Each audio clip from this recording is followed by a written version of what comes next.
साल है 2070 का। अभी अभी मेरी उम्र 50 साल हुई है, लेकिन देखने में लगता है जैसे 85 साल का बूढ़ा हूं। किडनी बुरी तरह खराब हो चुकी है क्योंकि जिंदगी भर पानी ही नहीं पिया। लगता है अब ज्यादा वक्त नहीं बचा। इस दुनिया में जो लोग अभी भी जिंदा हैं, उनमें मैं सबसे बुजुर्गों में से एक हूं। याद है जब मैं 5 साल का था, पार्कों में ढेर सारे पेड़ होते थे, घरों के बाहर सुंदर बगीचे होते थे और आधे घंटे तक नहाना आम बात थी। सब कुछ कितना अलग था तब। आजकल हम मिनरल ऑयल वाले तौलिए से बदन पोंछते हैं, बस यही नहाना है।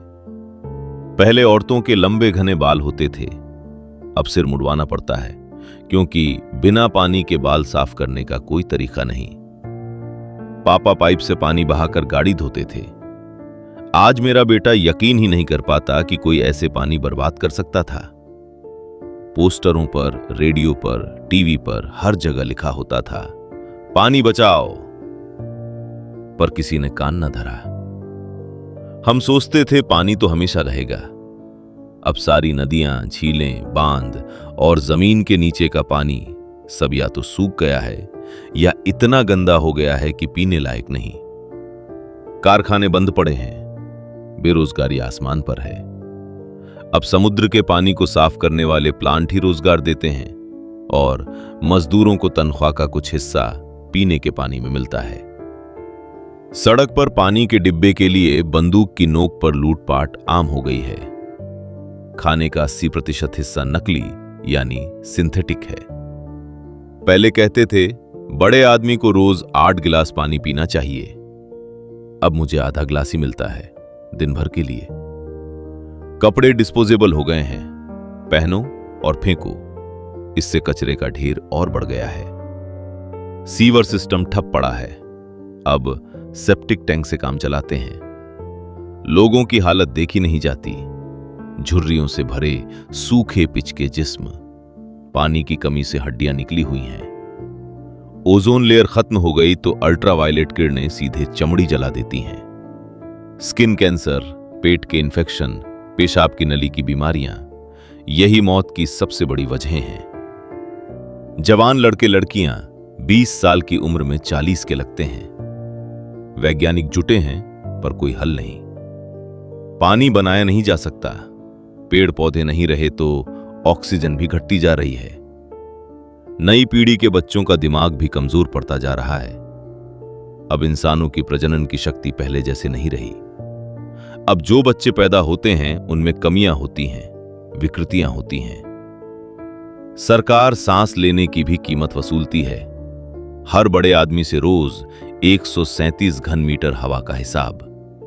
जो नहीं दे सकते उन्हें वेंटिलेटेड जोन से बाहर धकेल दिया जाता है। वहां सोलर पावर से चलने वाले बड़े बड़े मैकेनिकल फेफड़े हैं। हवा अच्छी नहीं है पर कम से कम सांस तो ले सकते हैं। औसत उम्र बस 35 साल। जहां कुछ हरियाली बची है, नदियां बची हैं, वहां भारी हथियारबंद फौजी पहरा देते हैं। पानी अब सोने हीरे से भी ज्यादा कीमती हो गया है।